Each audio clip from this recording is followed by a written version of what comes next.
One thing I want to speak about as well, Adam, is a potential fight at the minute. It sounds like it's going to happen August 16th in Saudi.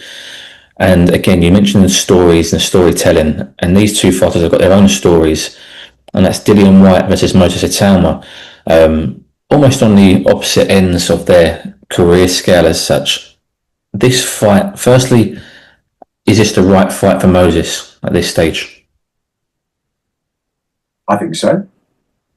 I think it's full of curiosity, mystery, intrigue, unpredictability. And that is what we love about the sport. That's exactly what I've just been talking about.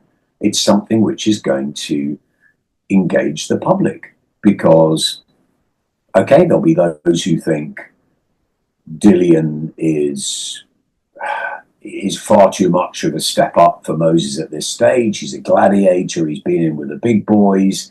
He's very dangerous. He's got a huge left hook. And there's going to be others that think Moses will step up and destroy him because he's been doing that with everybody. And it's just a move up towards a shot at the world title. But because it's sort of come from nowhere, really, you thought, okay, Dillian will probably fight Derek or something like that, or maybe he'll get one more shot at something. People weren't thinking about, okay, the young up and comer. You're thinking maybe Moses will go in with, I don't know, Martin Bacoli, or maybe you go in with a Caballel, or maybe he'd wait his turn for the winner of Usyk Dubois. But this is or even not tread water, but get some rounds, which obviously is hard with Moses because he's so talented and so destructive. But maybe it's that, okay, once you look at, I'm not comparing to him to Mike Tyson, they're different fighters, but when Tyson was blasting everyone out, it's like the one thing he thought was, when is he going to get a hard test, a sort of all rounds? And Moses, to get rounds, might have been looking at somebody else. I don't know, Baby Miller maybe, or someone that's tough and hard who's going to stay with them. But this is really interesting, and that's what we want. We want these fights that just come out of nowhere. It's almost like, I don't think Moses is ready for the winner of Usyk and Dubois yet. Could he have a chance, beat them? Potentially, of course, but I wouldn't rush him. I said to Francis the other day, there's no reason to rush Moses. He's so young, and he will come. I think he'll come good. I think he's an incredibly impressive individual in so many ways. Dedication, bags of ability, the way that every heavyweight speaks about him from sparring, and of course the performances that he's given in the ring, both as an amateur and a pro, have been exemplary. But there will be harder tests ahead, and I think Dillian Whyte is probably exactly the right fight at the right time. Dillian has been inactive. Yes, we saw him in Gibraltar. He was okay. He did okay that night. It wasn't anything spectacular. But he is very dangerous. And I spoke to him at Portman Road at the press conference when we thought he was going to be on the bill for Ipswich. And he said to me, I don't want to fight anyone that I fought before. I want to fight new people. So Moses Itauma is a new person for Dillian Whyte. And Dillian Whyte is new and a big step up for Moses Itauma. So I love it. I love the fight. I think it's exactly what should be happening. If Moses is the heir apparent, is the big new star, then he should be going in with people like Dillian Whyte and getting a mixture of ring education and emphatic victory, if he's as good as we may think he is. But for Dillian is not just battle hardened, he's been very, very good, and he's had some terrific wins, and he's lost at very high level. We know about the Povetkin knockout defeat, and then he wrote that wrong. Obviously, he didn't get it right against Tyson Fury, but few do. Dillian's an animal. He's dangerous. There's not many more that you want right by your side than Dillian Whyte. And also, he's an amazing character. I mean, he's just fabulous. He's been wonderful for British boxing. Is he at the back end? Yes, of course. Did we expect this to happen? No. But this might just be the fight that he needs to put absolutely everything into it, and getting well paid for this might catapult him into an unlikely world title challenge again. And for example, Usyk wins or Dubois wins, and you've got an undisputed champion, there's going to be a whole line of people lining up, of which you'd have thought Moses Itauma will be somewhere on that list, and it's just a case of when it will be. But he's got to deal with what's in front of him, and if Team Itauma believe that this is the next test for him, then they've obviously looked at Dillian Whyte and thought this is the right time. And Dillian Whyte's people have probably looked and thought, okay, this is an opportunity for Dillian in a big fight to maybe try and shut up the young whippersnapper, to try and halt the ascent. We all remember when David Haye went in with Carl Thompson, early on in his career, and people thought Haye would just blow him away, and it didn't happen, and he learned from that and came again. Maybe Team Whyte think that that's what's going to happen with Moses Itauma. Maybe it's a big financial fight for Dillian. Maybe it's a chance for him to get going again and to have one more big shot at a world title. But I think it makes sense from both sides. Dillian is afraid of no one, and Moses Itauma wants to get the best before he gets the big acid test. I think it's fantastic. It's come out of nowhere. It's curious. It's intriguing. And it's going to get people watching. And that's what we need. So yeah, I'm hoping that, maybe you know more than I do, but I'm hoping that April the 16th happens. And that's a fight I'm very much looking forward to. With Itauma, how hard and how dangerous is it for Francis Warren and Queensberry to manage him? Because we mentioned also the comparisons to Mike Tyson. It was originally sold, the story was given as we're going to try and beat Mike Tyson's record to the youngest heavyweight world champion. Let's not forget Mike Tyson had over 20 fights when he won that world title. Obviously Moses is around about half that.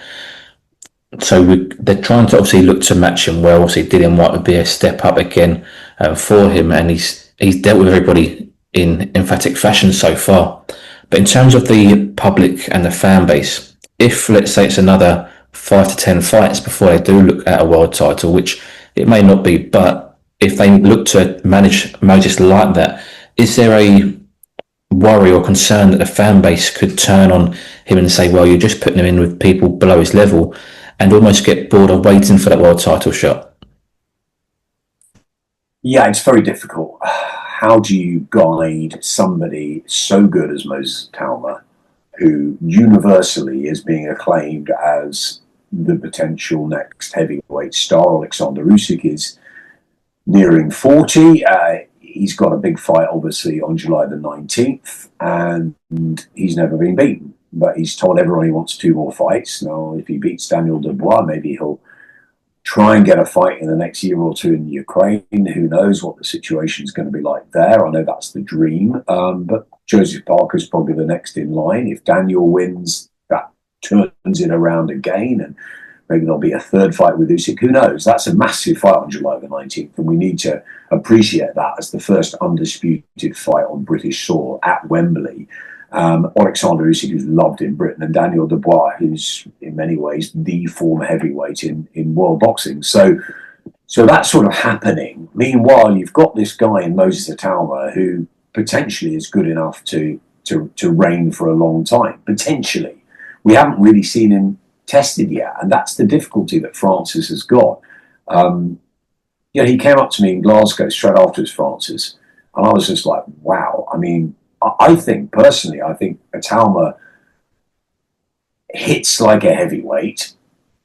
He's got the speed of a middleweight, and I think he's got the lateral movement of a welterweight. I mean, I honestly, I think he's extraordinary, and he's a southpaw, and he's only 20, and he's really dedicated. Okay, it's heavyweight boxing, as we saw on Saturday night with Fabio Wardley losing so evidently to Justice Uni and turning it around with 1 shot. You never know. Someone gets caught on the chin and it could be good night Vienna. We don't know. And it's difficult, this sort of comparison with Mike Tyson. Mike Tyson was an animal coming through. He was savage. He almost won fights before the first bell. Moses isn't quite the same, but what he's doing is he's winning fights at in a fairly easy way, emphatically and quickly, because people can't deal with it. They can't deal with the distance, the timing, the speed, the power, the package. and he is going to be really hard to navigate, because I know Frank wants to. The whole talk about Mike Tyson and the record, I think they were right just to pull him back a bit, and I think Frank had a lot to do with that, because and Frank's like, "What's the rush? What's the rush here?" And Francis is like, "No, we need to develop it. We can't get it wrong, right?" There's a lot of pressure on them.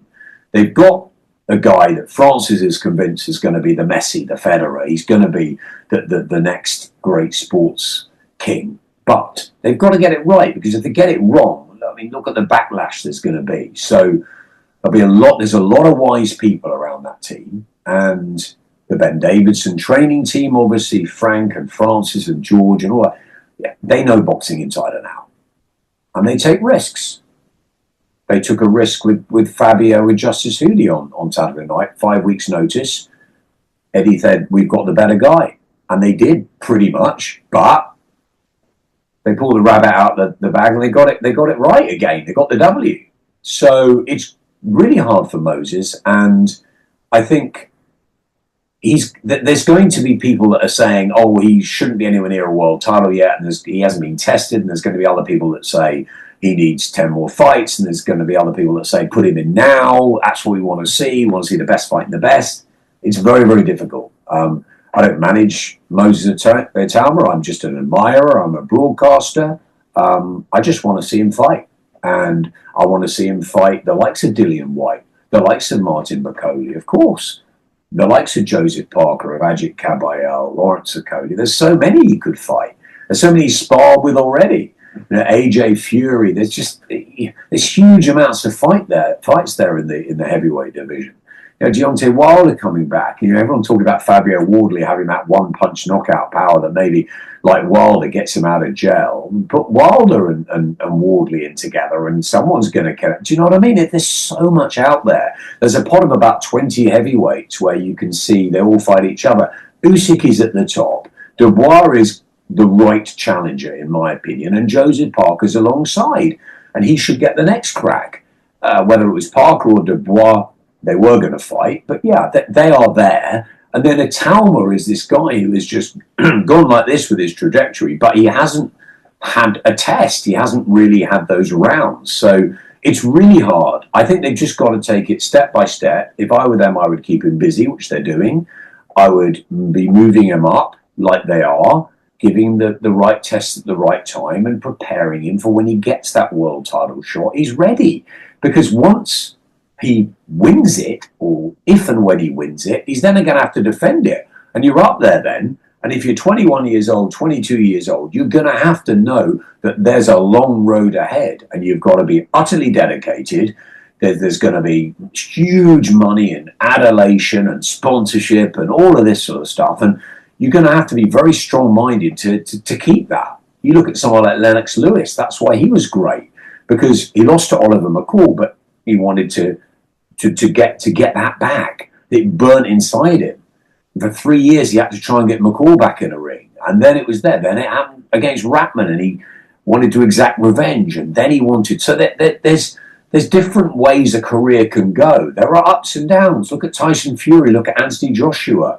There are. It's never going to be easy. You're going to have to deal with adversity at some point. So I think with Moses, I think there's not many better developing fighters as a promoter than Frank. I think he's very good, and Francis would have learnt from that. But Francis is his own manager and his own man, and he'll make the decisions, the best decisions for Moses. And if he gets something wrong, he'll put his hands up. But there's pressure on him to get it right, and he can't get in the ring and fight for Moses either. But I think he's pretty convinced that he's got the right man, and there's one or two of us in the broadcasting world that think that he probably has. I think Moses Itauma is a superstar in the making. Are things going to go wrong in the future? Is there going to be adversity? Are there going to be tough moments? It's heavyweight boxing. Of course there are.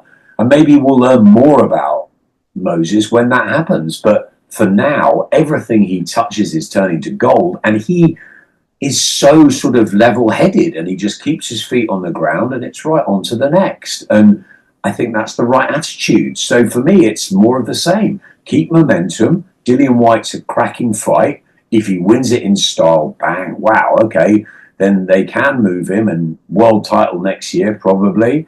If he struggles with Dillian, if he gets the rounds, if there's maybe an upset, if there's a turning of the tide, then they've got to deal with that. So it's one step at a time. We know about banana skins and upsets in this sport, and it's littered with upsets and changes and different things happening. And on any one given night, the rain comes in on a stadium show, the wind blows, and something changes. Who would have thought that Fabio Wardley could beat Justice Hooney when he went back to his corner at the end of the ninth round? It looked impossible, but it wasn't.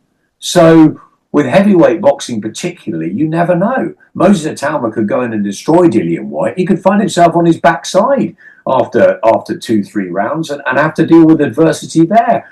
Or it could go 12 rounds. We've got no idea. And that's why we want to see these fights. So I think there's a number of fights that can be made for Moses, for Dillian. Derek's got one 50th fight. Who's he going to fight? He's put his list up there. Is he going to get that? Or is he going to settle for someone else? Frank seems to be the man with the heavyweights at the moment. And it'd be fascinating to really hear what Frank thinks, as in, away from it all, just to sit with them and say, come on, Frank, who is the best? And is he going to say Daniel Dubois? Is he going to say Moses Itauma? What's he going to say? What does he really think? He probably knows. He probably thinks who's going to be running the division. Maybe he thinks it's going to be the pair of them. Maybe he thinks Daniel and Moses are the future. Who knows? Delicious Ore found after one fight it wasn't for him. And he's made the right decision. If he's not invested, if he doesn't think it's the right sport for him and the right business and future, get out. Because it's a tough, hard business. And it's a really, really difficult route. You ask Tyson Fury, you ask Anthony Joshua, you ask Deontay Wilder, you ask Dillian Whyte, you ask Derek Chisora, all of the sort of heavyweights of this generation, you ask them if it's been an easy ride. And not one of them will tell you it has been, because they've all had to prove themselves time and again when things have gone amiss or wrong. That's the heavyweight division. Who's the greatest? Muhammad Ali. The greatest sportsman of our time, of our lifetimes. What did he do? He came back from adversity. He lost. He came back. Look what he did in Zaire. The impossible. Foreman knocking everyone out. People worried about his life. The greats. Look what Evander Holyfield did. I mean, just Lennox Lewis. All of these fighters. And the great fighters you remember are the ones that come back. Yes, Joe Calzaghe may have been the greatest British fighter maybe since Ken Buchanan to lace them up over here. And he didn't have a loss to his record. But come on.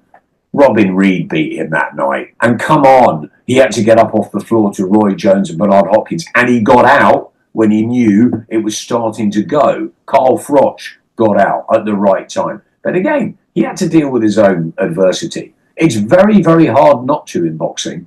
And that's almost where you get those great stories of the comebacks. But for Moses, it's all about, hey, he's unbeaten as an amateur. He's unbeaten as a pro. It's the dream. Could this guy go on? I met somebody who knows him from the amateur days. He said he's never, ever going to lose. This guy is never, ever going to get beaten. I mean, that's a big call in heavyweight boxing with all the piranhas, sharks, everyone out there. But does he look incredibly good? Yes. Is he the guy that I think could become the future superstar of our sport? Yes. But there are other fighters like Dillian Whyte, like Daniel Dubois, like AJ Still, like Tyson Fury if he comes back, and of course, like Alexander Usyk, and Joe Parker and Ajit Kabayel and all the other heavyweights, Fabio Wardley's right hand, who are going to be sitting there thinking, come on then, taste some of this. Wonder what Moses was thinking. That was his stablemate the other night, thinking, my God, he's losing. And he comes out with the right hand. He thinks, do you know what? I've sparred with him time and again. Do I want to be on the end of that right hand with small gloves? I mean, not many people would want to. Do you think you're going to outbox Fabio Wardley? Probably. But you could walk into one of those. So look, the jeopardy is what we love. That's why we love heavyweight boxing. That's why we keep coming back. That's why it is the division to get the casuals involved. And I think Moses Itauma is doing everything right. I think he's being managed brilliantly. I think he's being promoted brilliantly. He's got Catchweight with him. He's got Francis with him. He's got the Warrens. He's got everything. Ben Davison and the team in the factory. He's got everything around him. But the most important thing I love about Moses Itauma is that he's got his feet on the ground and he's totally and utterly dedicated to the sport. And you ask everyone around the sport that he sparred with, and they'll tell you Moses Itauma is going to be a superstar. Don't listen to me. Listen to people that have been in there with him.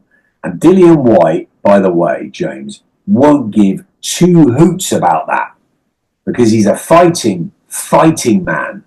And he doesn't care who he goes in with. He's not scared of anyone, any man. After the childhood of where Dillian Whyte came from to what he's achieved beyond his wildest dreams, how he was a box office star on Sky, how he's brought this phenomenal life to his kids, and he's a great guy, and he's been a mentor to Fabio. And you know what? He's the one that says, come on then, I'll fight you, Moses. Come on, bring it on. I love it. I love Dillian Whyte. I love Moses for taking this fight. Is it the right fight at the right time? We'll find out mid-August. But I tell you what, whatever happens on August the 16th, if that's fight made, my opinion, Moses Itauma is going to become a superstar of this sport. I think he's got everything. And I really like him. Absolutely. Adam, you've got me pumped and excited for that if it happens. And as you said at the start of the call as well, it's probably one of the most exciting times in boxing. But Adam, I'll leave it there. I want to thank you very much as always for your time. It's always a pleasure speaking to you. Cheers, James.